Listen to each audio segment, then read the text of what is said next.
Good evening, everybody. Matrix here, and here's my watch list for May 13th. Wait, taking a look at the futures right now, we are gapping down about 15 points. Let's do a reload and see. Oh, even more, gapping down at 32 points. Holy cow, this thing is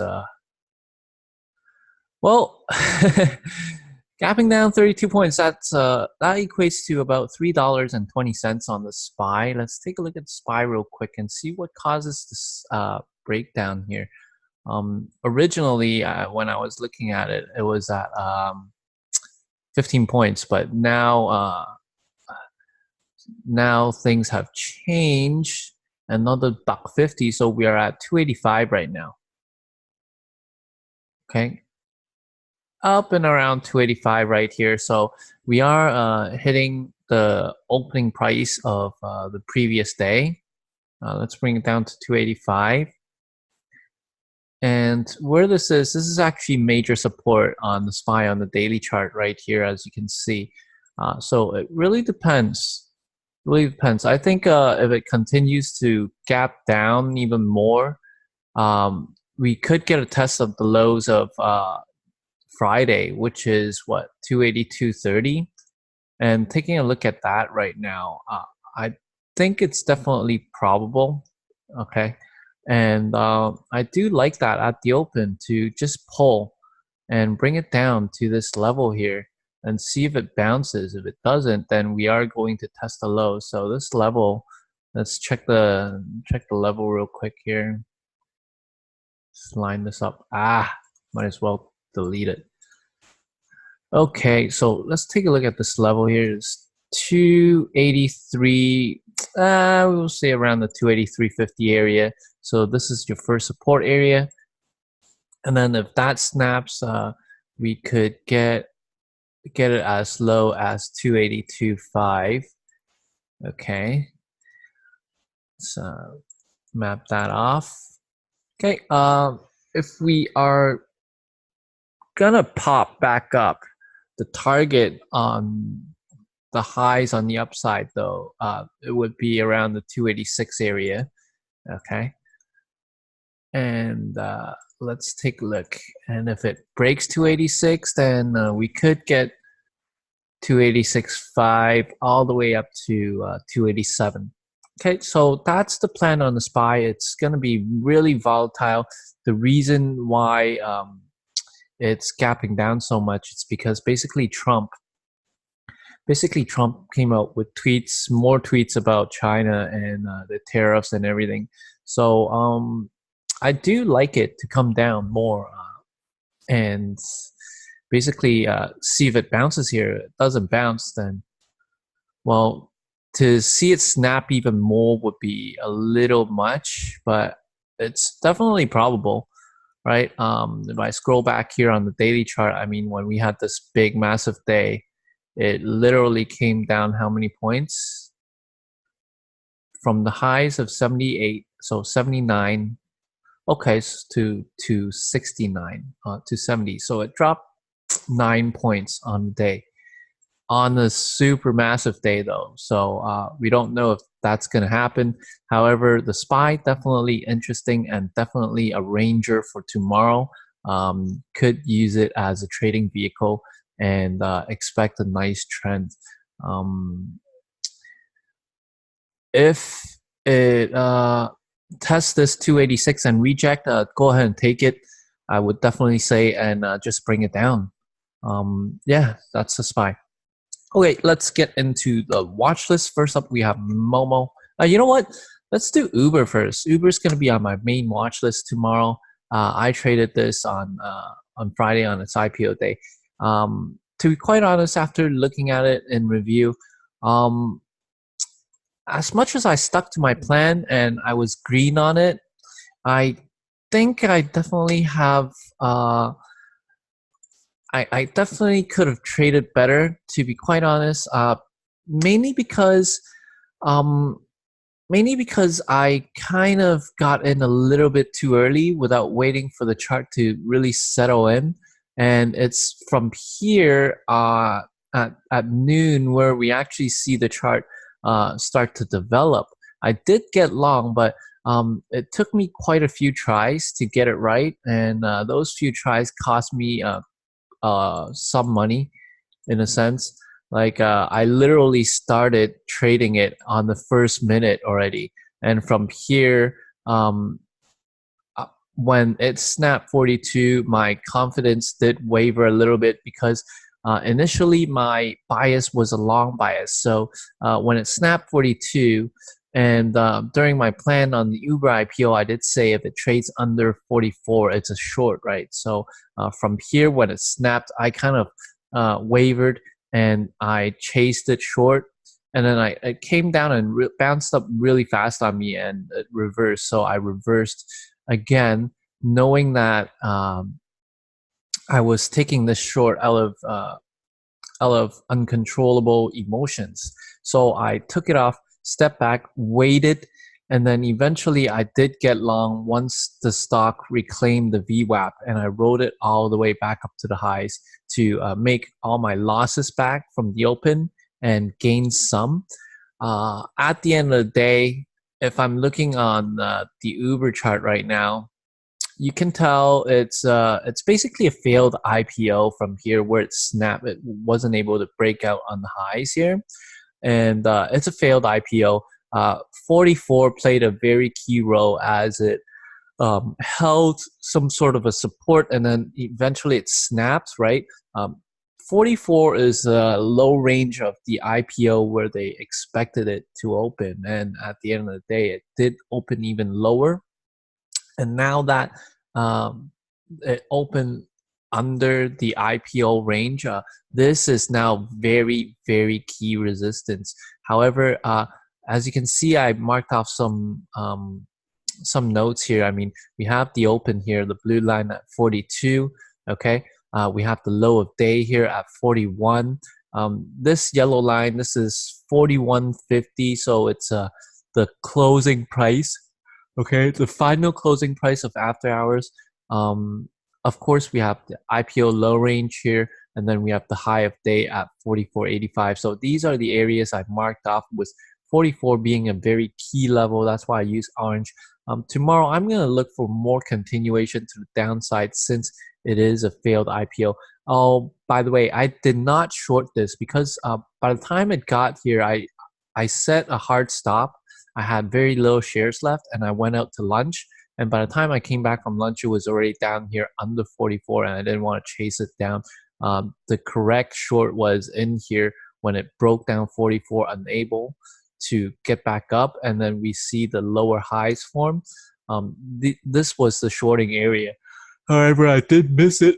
So with that said, I'm looking for a pop back up, and because it is IPO, because it is on the lower side of the opening range here, I do believe there will still be some sort of buying pressure. Okay, but obviously it looks like that they are selling this off, and with any kind of buying pressure back up to the opening price, I will look for some sign of a rejection and short it again, eventually break it down under 41 here on the low of day, and perhaps bring it down to 40, and then each whole dollar. We don't know how far it can go, right? With that said, overall on Friday, I was green on the day on this IPO, and I was actually very happy and very privileged to say that I've traded one of the world's most anticipated IPO. So let's take a look at this 43.50 area. This is also a key resistance area, as this is where it snapped down hard. Oh, excuse me, pardon me. It is 2 a.m. here, so I am quite tired after working whole day on Mother's Day at the restaurant. 44.50 here. It was the high. It was the lower ends of high of day range here, and eventually it snapped through. So prior support now becomes resistance as well. So we have some nice key resistance level. From here, this whole middle range area, I don't really want to trade it because these areas are not key levels. Okay. Yes, they did snap down and snap up, and it does look like it's for every quarter that it held a little bit However, they're not key levels, so I'm not going to pay attention to them just of yet, and I will not be trading in between these areas over here. So I'm first looking for a short from 42. If it breaks up and holds 42, perhaps reverse bias and long it back up to this next level here, next resistance level at 43.50. So that's Uber. Next up, we have LYFT, LYFT. As Uber failed, LYFT fails as well. Let's load up some drawings real quick. LYFT. Okay, so don't mind these diagonal lines here real quick. Let me just delete them for you here. Okay, as you can see on LYFT, it failed hard. I've been charting this a couple of times since yesterday. Looking at this daily chart over here, we are breaking to new lows, which is fantastic because it is a piece of shit stock. We are following a nice downtrend, and perhaps I didn't get a chance to, but maybe I should mark off this channel right here. Yeah, so it did break down. So I'm looking for a pop and drop tomorrow. Short sellers piled in on Friday. I'm looking at the major resistance level of this day, which is at 52.78, around the 52.78 area. So right here where this green arrow is, 52.70s. If that breaks out, I'll be looking at this 55 here. Okay, as you can see, I have an arrow drawn out. Interim resistance, we have 54 right here, you can see. And then right here at this level, this 52 area was pretty key on the intraday. So this is actually the first area I'll be looking at for a pop and drop. So definitely expecting it to pop at the open tomorrow, though, and perhaps I'll be looking at this 54, 55 area if it can get up that high, but it is looking like it's going to fail some more. This is the start of the next leg. So if we were going to use like a measured move, okay, last time it pulled hard, came down this much. And you know what, let's do something like that. And then now we are pulling down some more. Wow. Definitely could. On the long term, I guess we could target this 35 area, but it looks like it's on the start of a new down move here. So I'm looking for an entry to get in. Perhaps this Wednesday low would reject and then get us down. Okay, so that's LYFT. Very interesting. MOMO. Very interesting play on MOMO. Let's load up some drawings real quick. Now, MOMO had a very rough day. It's now on SSR. It lost over 10% on the day, basically because of news that I believe they came out with news saying that they're going to put a restriction on its platform users, refraining its users from posting social media feeds on its platform. Now, MOMO is kind of like the Tinder of China. It's a social media platform, and with a social media platform and its users unable to post, hence the stock is coming down right now. With that said, the company says they're planning to lift the restriction in June 11th. So that's long ways to go. It's about a month more for this restriction. Now, looking here on the daily chart, I definitely do see some more downside. Perhaps not tomorrow, but definitely do see some more downside because very important. I mean, if you're a social media platform company and your users cannot post social feeds, then what use are you, right? Let's bring in the news real quick here, and I'll show you. Right here. Okay, so they undertake certain internal measures aimed to strengthen its content screening efforts. The the company will temporarily suspend the ability of users to post social news feeds on its platform for a whole month. Okay, so being a social media platform and suspending users from posting anything, what's the point, right? So hence this reaction here. Looking for a pop and drop tomorrow. Okay, right now I'm looking at intraday. Very key resistance at 29.5, where we have massive volume. Okay, also the $30 mark is a nice psychological whole number coming over here on the daily chart. I mean, if I mark off the 30 for you, let's use a horizontal line. Let's mark off 30 and 29.5.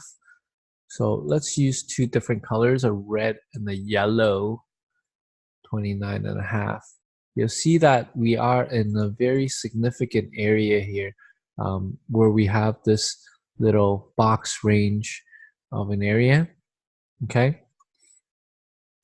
The high of Friday where it rejected was 31, right? So that's why I also marked off 31. Basically, on the intraday 30-minute chart, I marked off like every $0.50 here. We're sitting a little bit above 29 bucks, and as you can see, we can go as low as 28. So right now we're in the middle of everything. I'm looking for a pop and drop or a drop, and then see if 28 holds. If 28 snaps with authority and stays under, I do like it for more to the downside.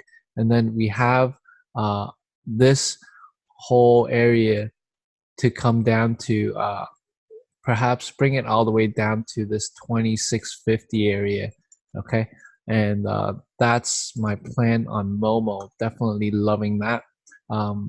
Yeah, MOMO. JD had massive volume, had earnings on Friday. They had a positive earnings reaction, but it sold off huge, basically because it was very overextended. And if we're looking on the daily chart here, you see all these wicks here, basically a lot of bag holders, right? Buying the 30, buying the 30. And eventually, a few days before earnings, it dumped when Trump announced the tariff news, right? And then once the stock had a chance to come back up to the 30, all these bag holders got out. Now news with China is still bad, and what I want to see, let's load up some drawings here. Oh, there isn't even any drawings. Okay, what I want to see is we are coming into major support here at this 27.5 area. Okay, so yeah, 28, 25, 75 area. So let's mark that off. As you can see on Friday, it bounced off 28 and held on. Like to put in the back of your mind to note that this is a positive earnings reaction, and I was just reading the news on the earnings, and they beat by a lot. It was a very good beat on the earnings here. So even though it sold off that much, let's pull in the news here. They beat by $0.4 billion. So earnings per share was 33 cents, and the consensus was 12 cents. So they beat it by a lot. Unfortunately, it just sold off because of these bag holders here. Now, I want to see the support hold and try to get long here, ride it back up. The next major area of resistance that I see is 29. Okay, so let's mark that off real quick, which is coincidentally the 200 SMA here on my 30-minute chart. So yeah, major support here at 28, coming down over here to 27.75 area.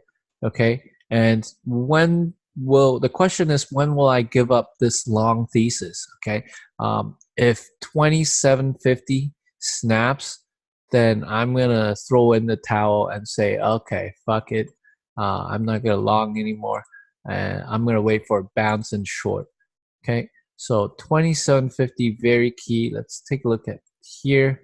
Okay, that's the line in the sand for all these buyers here, in my opinion. Okay, and it's a major resistance, major support area now. If the market is gapping down right now, so I do anticipate a gap down at the open. So let's take a look at where it opens at pre-market with the 2750 as a key level. I'm going to mark that off as orange, and let's see how it plays out tomorrow. Initially, I want the long first, and then if it doesn't work, then I'll look for a chance to short, but it has to be a really, really nice chance. Probably show me a couple of rejections as it comes back up to this this 2750 area and fail. Okay, so that's JD. Finally, we have ROKU. Now, ROKU had a nice consolidation day. What I want to talk about ROKU is basically it reclaimed the key 82 area I was talking about Thursday evening. And here we have some levels. It's the same levels as I made my watch list, right? Over here, the high of day, we have 86.50. On the daily chart, I mean, taking a look at its prior earnings, when it had fantastic earnings, the next day it made a doji day, and then the next day it gapped down, dipped a little bit, and ran, right? So perhaps it could follow the same pattern, gap down a little bit, dip, hold this low here at 80, 87 area, so yesterday's lows, which is this line to 80.50. So we have a nice support zone, and I still want to get long on this until it snaps the 80s. My thesis is still going to be long on ROKU due to the earnings catalyst. Now, mind you, it might not run tomorrow. I mean, it did run hard, and we are actually in kind of like a consolidation phase. We did see, here's the first high. Here's the first high, right? And then here's the higher high, and it looks like it's setting its first higher low right now, right? So this has to hold. This support from Friday needs to hold for it to continue to go back up. With the market conditions, though, I don't know if it's able to break the high of Friday. Looking for a double top here at 86.50 because it is so overextended. It could perhaps just consolidate a few more days as it did last earnings slip 1, 2, 3, 4 days before it actually broke out. So we only have 1 day. It might consolidate a few more. Okay, so that's my plan on ROKU. Basically, that's my watch list this evening. We have 5 tickers, and including the SPY, that would be 6. Thank you for watching. Make sure you hit the like button and subscribe if you haven't already. Hurry up and sign up for the biggest trading challenge, trading competition in the world. It's free to sign up, right? So you really have nothing to lose. The link is in my video description below, and I'll look forward to chatting with you guys very soon. Hit me up if you have any question. Thanks for watching, and I'll see you guys all bright and early tomorrow. Ciao.